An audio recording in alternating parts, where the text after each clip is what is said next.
Why is it so important to know about the 16 Myers-Briggs personality types? Being viewers of this channel, I don't know that I really need to convince a lot of you, but I do think a lot of people don't realize how powerful it can be to understand typology, because it helps you understand yourself better, helps you understand other people better.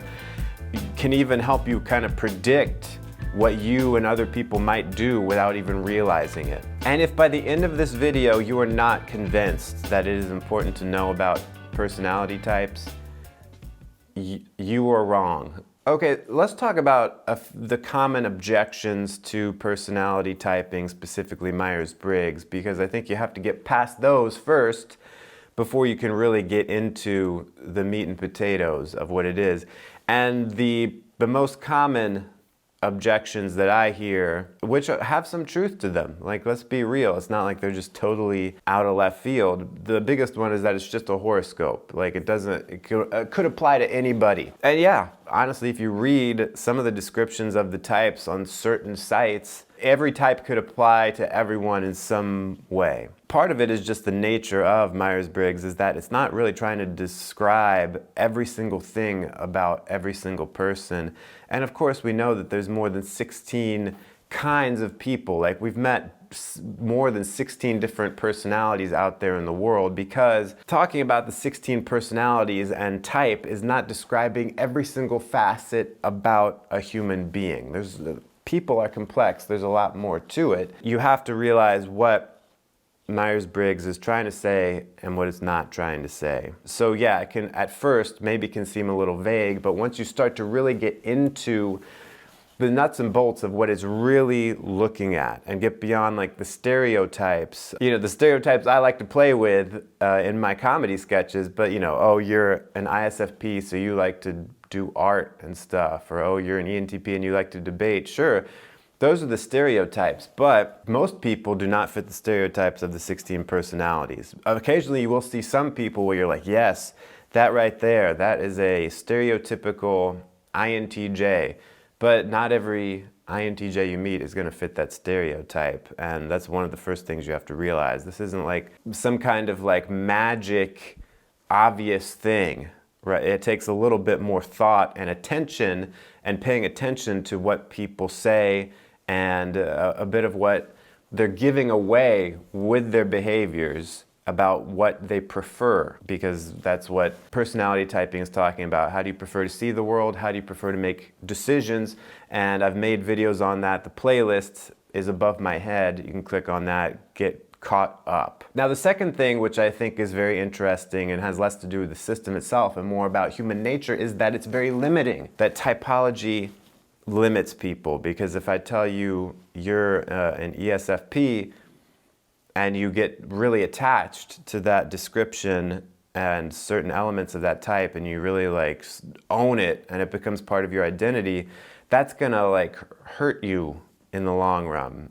Even just something as simple as identifying as an introvert, you can tell yourself a story to the point where you like end up warping yourself a bit to fit your preconceived notion of who you are because you read some kind of description. You know, like for instance, if I say I'm an introvert over and over, and then I start to learn about what introverts are, and I'm like, introverts hate going to parties, introverts hate talking to people, introverts hate using the phone, and then I slowly just descend further and further into introversion because I'm telling myself the story that, oh, I have to be like this. And I never want anything I teach or any of my comedy sketches or whatever to make people think that this is supposed to be limiting and put you in a box, because it's not. It's supposed to really just kind of pick out patterns and say, oh, you seem to prefer sensing over intuition, you seem to prefer feeling over thinking.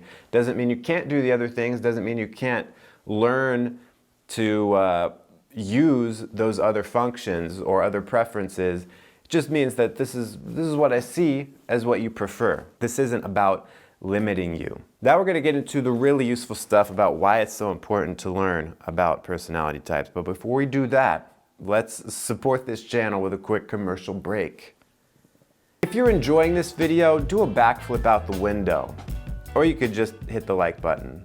Great. All right, let's get back to the topic at hand. First of all, one of the most obvious things, I think the reason people get into typology perhaps in the first place, the reason it's so important to understand the 16 personalities is learning about yourself.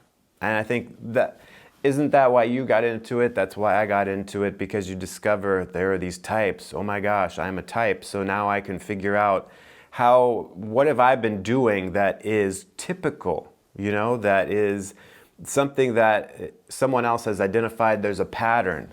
And how does that help me become a better person? So of course, like I've talked about, what Myers-Briggs is really focusing on is how do you make observations, how do you make decisions? So learning about your type in particular, I think it's good to learn about all the types so you can kind of just be aware of what it all means in context, but to learn about your type and how you make observations, because you might discover that, oh, my type is an ISFJ, and so that means that I kind of have a narrow way of taking in information, and I'm kind of avoiding looking for new concepts. I kind of stick to what I know and going over that over and over again. And maybe it would be good for you to step out of your comfort zone and do something new that's outside of your box. It also helps you realize how do you prefer to make decisions. So if you know that you're an INFJ or an ISFJ, you know that you use extroverted feeling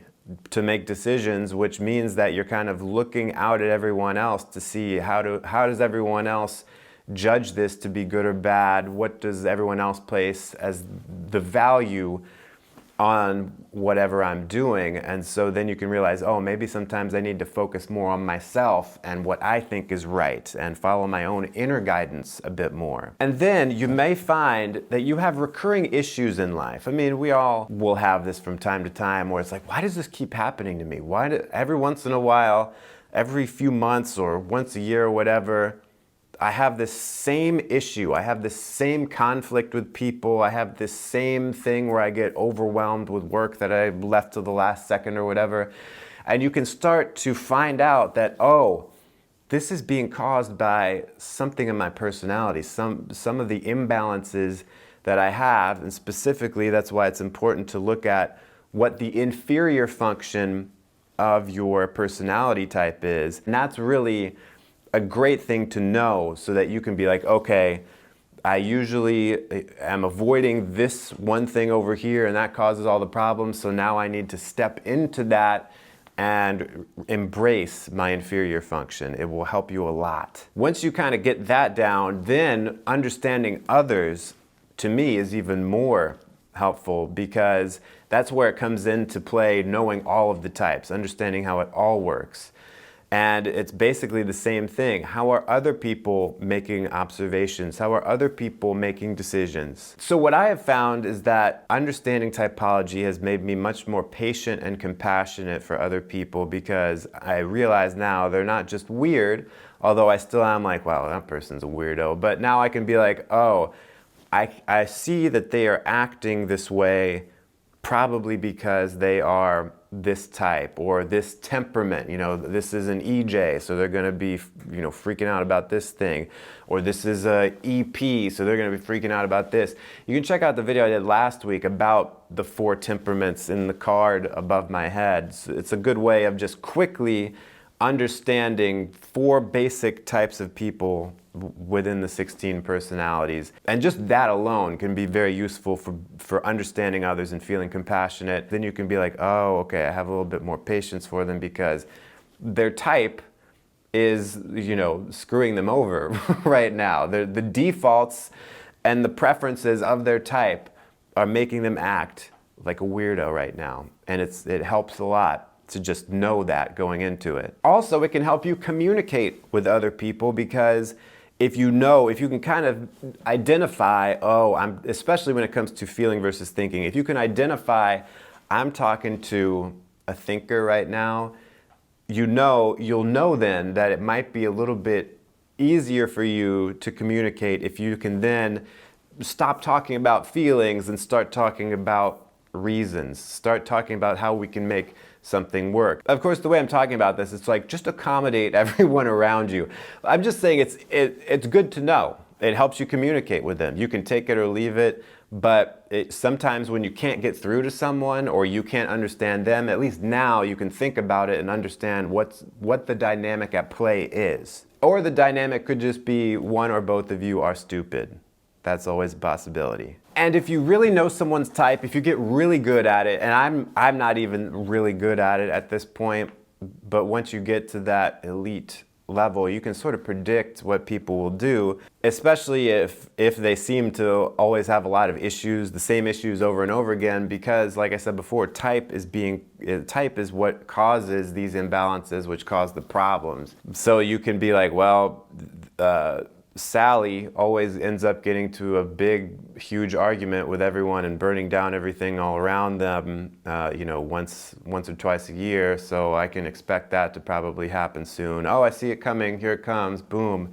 And it's because she's XYZ type. And then I think one more thing that's general that could apply to self or others is that you start to realize that so many things aren't real. Like the things that it's why we get freaked out about things that other people don't, and other people are acting weird about stuff and you're like, why are you doing that? It's because like all these problems in life have a certain amount of reality, but then our type will kind of like hype up how dangerous something feels because of those imbalances, or it will, you know, make something seem like the worst thing that could ever happen to you just because of your type. Whereas to someone else of a different type might be like, whatever, this isn't a big problem. It's, you know, we can work through it. It's not great, but it's fine. So in the moment when you find yourself getting really freaked out about something that maybe other people wouldn't, it could be many things, but it might be worth thinking to yourself, oh, this might be type related. I need to realize that other people of different types wouldn't be freaked out in the same way. And that can help me face it and get through it. Because a lot of times when we get too afraid and something just seems too real to us, we can't work through it. And being able to kind of take a step back and realize what are the forces at work in our mind that's making certain things seem insurmountable, while other people might be like, oh, that's not a big deal. Those are the things where if you take a step back, you need to learn how to get over them, to, you know, get to where you want to be in life. All right, thanks for watching. Check out another video right here. And until next time, stay cool and attractive.